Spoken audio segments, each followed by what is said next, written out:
Hi friends, welcome to CWSN Leela Bhanu channel. అందరికీ ముందుగా కార్తీక పౌర్ణమి శుభాకాంక్షలు. మీరందరూ కార్తీక పౌర్ణమి పూజ చేసుకున్నారా? 365 ఒత్తులు వెలిగించారా?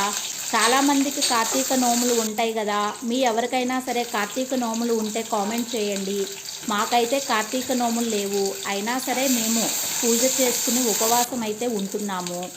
ఈరోజు మా పాప వాళ్ళకి మేము ఉపవాసం ఉంటున్నాం కాబట్టి ప్రత్యేకంగా కర్రీ చేయకోకుండా వాళ్ళ కోసం అని చెప్పేసి వెజిటబుల్ పలావ్ అయితే చేశాను. కర్రీ లేకుండా అన్ని వెజిటబుల్స్ని వేసి పలావ్ లాగా చేశాను. ఇప్పుడు మీరు చూస్తున్న విధంగా క్యాప్సికము, బంగాళదుంప, టమాటా, క్యారెట్ వేసుకుని చక్కగా ఆయిల్లో నెయ్యి వేసుకుని పలావ్ దినుసులు వేసుకుని బాసుమతి బియ్యాన్ని అయితే ఒక అరగంట ముందు నానబెట్టుకుని శుభ్రంగా మీకు చూపించిన విధంగా అయితే వెజిటబుల్ పలావ్కి అయితే రెడీ చేశాను.